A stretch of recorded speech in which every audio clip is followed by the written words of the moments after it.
El siguiente reportaje puede tener un alto contenido en demagogia y populismo. Si es usted muy de derechas, podría herir su sensibilidad. En caso de ser usted Paco Maluenda, le recomendamos que no lo vea. ¿Cómo enfrentarse políticamente a un partido que no tiene a sus espaldas un pasado de corrupción y nepotismo como el PP o el PSOE? Revilla nos da la clave. Cuando no puedes decir de un político que sea un chorizo, ni un vago, pues para desprestigiarle, pues que es un demagogo, que es una palabra, pues claro, que ahí cabe todo, ¿no? Correcto. Es un demagogo. Contra un discurso razonable, la mejor defensa es calificarlo de demagogia y populismo. Una izquierda que se mueve entre el populismo bolivariano de un telepredicador. Después de este discurso demagógico de izquierda radical, ¿no? Todos frente a los populismos. Un populismo que traspasa fronteras y que llega incluso al otro lado del charco. El problema esencial es la supremacía total del capital sobre los seres humanos. Les presento a Rafael Correa, presidente de Ecuador y demagogo profesional. Solamente refleja la supremacía absoluta del capital y básicamente el capital financiero sobre los seres humanos. Abuso del capital sobre los seres humanos. Yo quiero dejar muy claro. Correa llega a la presidencia de Ecuador en el año 2006 con una nueva formación de izquierdas que llega cargada de populismo. Todo para ustedes, pueblo que es hecho digno de ser libre. ¡Que viva la patria! Un populismo que en ocasiones recuerda mucho a algunos activistas españoles como Ada Colau. Aquí estamos ante una estafa generalizada. Los desahucios no tienen razón de ser. Las entidades financieras redactaban los contratos y lo tomabas o lo dejabas. Claro, la gente necesitaba una vivienda, no tenía esa libre opción que decíamos antes. Además de, al no constituir dación de pago, en principio una garantía debe extinguir la deuda. Ni siquiera está escrito en el contrato que si las subastas quedaban desiertas, la ley española preveía que no se respondiera solo con el bien hipotecado, sino que la deuda te podía perseguir de por vida. Y se evaluó la casa en 200.000 euros. Con tasaciones completamente infladas. Casa valorada por el propio banco. Con unas tasadoras que imponía siempre la entidad financiera. Cuando no se podía pagar la deuda, el banco retira la casa, pero ahora resulta que se valora en 50.000 euros. Las familias quedan sin casa y con deuda, probablemente para toda la vida. Por lo tanto, una vez más, estamos en un desequilibrio manifiesto de responsabilidades. Porque un principio ético nos dice que el riesgo debe recaer sobre el capital. No están asumiendo ninguna responsabilidad y, en cambio, toda la responsabilidad está cayendo única y exclusivamente en la parte más débil, en la parte más vulnerable, en la ciudadanía. Y en las crisis como esta, todo el riesgo está recayendo sobre los seres humanos, sobre las familias, sobre los ciudadanos. Somos el país de Europa que más desahucia con mucha diferencia y al mismo tiempo el país que más miles de viviendas vacías acumula. Las familias que necesitan casas se van a quedar sin casas y los bancos que no necesitan casas se van a quedar repletos de casas. Pero Correa no es ni activista ni aspirante a presidente. Él sí ha podido aplicar su discurso populista en Ecuador y los resultados hablan por sí solos. Ecuador, que en la última década ha perdido a 2 millones de ciudadanos, recupera poco a poco a sus emigrantes.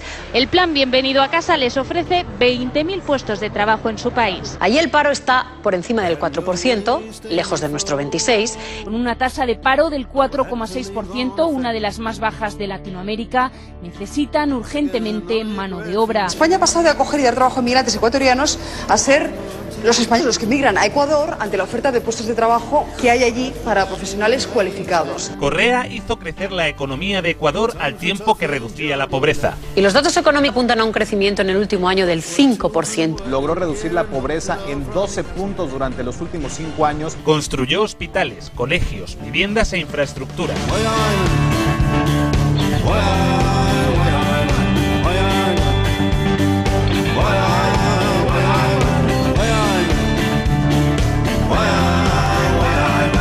El índice de Gini revela que la desigualdad entre ricos y pobres ha disminuido. El coeficiente que mide la inequidad en el Ecuador pues está tendiendo a una mayor igualdad social. Algo parecido a lo que ha pasado en España, pero al revés. La brecha que se ha abierto entre las personas empobrecidas y las personas que tenemos acceso a bienes y servicios es cada vez mayor. Según ese mismo barómetro, España es el país de la Unión Europea en el que más ha crecido la desigualdad. Desde el 2007, la diferencia entre las rentas más altas y las más bajas se ha incrementado en un 30%. Cuando Rajoy llegó al gobierno, recortó en educación y sanidad con la excusa de que la economía española estaba sumida en una gran depresión. La economía ecuatoriana estaba mucho peor que la española cuando Correa llegó al gobierno. Pero Correa no recortó, hizo todo lo contrario. Cuando usted llegó al poder, usted hizo como una de las primeras medidas triplicar el presupuesto de educación. Era que entiende desarrollo, de economía, y de derechos.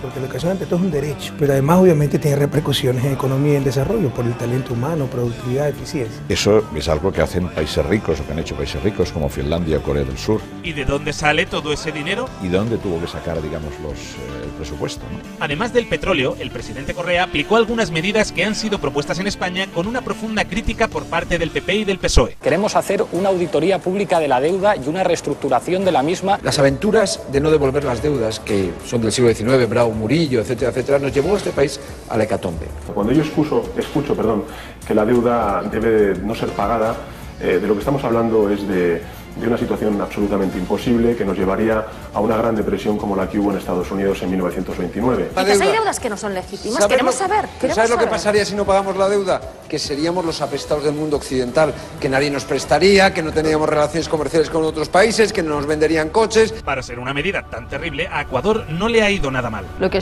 usted hizo directamente es identificar esa deuda que usted considera ilegítima y no pagarla. Nosotros renegociamos nuestra deuda en el 2008, porque a partir de esa crisis, en 10 años, Ecuador pagó en términos netos cerca de $2.000 millones a la banca internacional y pese a eso se nos triplicó la deuda. Se demostró que eso era absolutamente ilegítimo e ilegal y por eso mismo no pagamos y recompramos la deuda a precio de mercado. Otra de sus medidas para obtener dinero también suena de lo más populista. Una reforma fiscal para que paguen los ricos, lo que no han querido hacer ni el PP ni el PSOE. Hemos triplicado la recaudación de impuestos, triplicado.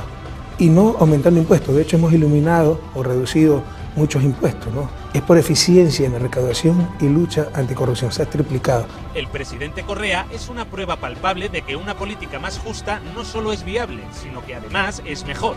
Banquero es ese tipo que te presta el paraguas cuando hace sol y te lo quita cuando empieza a llover. Tanto es así que Ecuador no ha dejado de subir puestos en el Índice de Desarrollo Humano de las Naciones Unidas, mientras España bajaba 14 puestos en los últimos 6 años. ¿Qué mide este índice? Bueno, pues el desarrollo de un país teniendo en cuenta la salud, la educación y también la riqueza. Además de alcanzar cotas de paro y de malnutrición infantil escandalosas. Es que ahora en desnutrición infantil somos el segundo país por la cola de la Unión Europea, ¿verdad?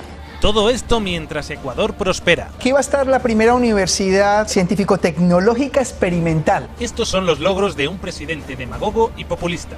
Los datos que la casta no quiere que conozcáis. Se ha reducido la desigualdad, se ha reducido la tasa de paro, prohibieron las comisiones en los cajeros automáticos y fueron capaces de disciplinar comportamientos abusivos del sector financiero. Sin embargo, a pesar de que España no ha dejado de caer en los últimos años y Ecuador no ha dejado de subir, España aún está muy por encima de Ecuador en el índice de desarrollo humano. Imaginen en qué podría convertirse España con un buen presidente como Correa. Yo solo les digo, no repitan los mismos errores que nosotros cometimos.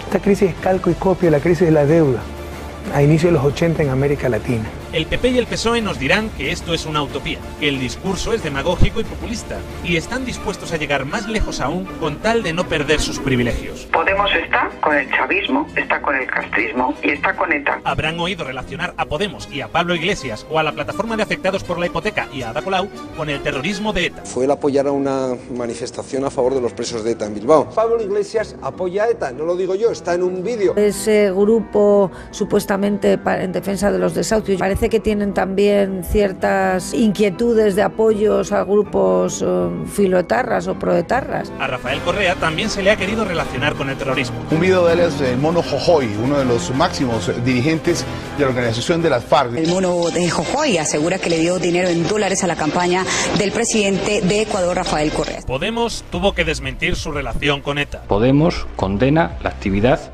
de ETA. Y Rafael Correa tuvo que desmentir su relación con las FARC. Lo que empieza es una campaña diciendo que nosotros apoyamos a la FARC.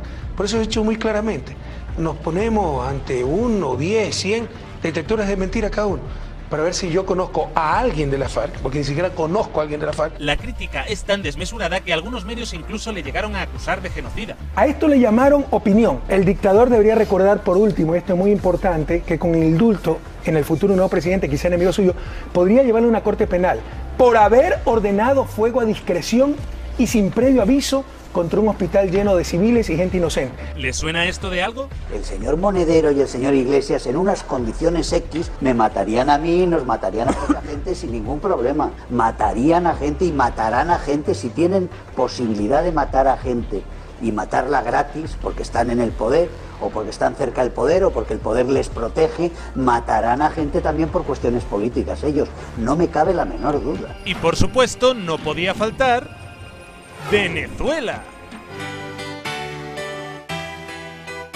Está a favor del régimen bolivariano chavista hoy de Maduro en Venezuela. El programa de Pablo Iglesias de Podemos, de que hacia dónde nos conduce. ¿El modelo es el de Venezuela? ¿Hay mucha democracia en Venezuela?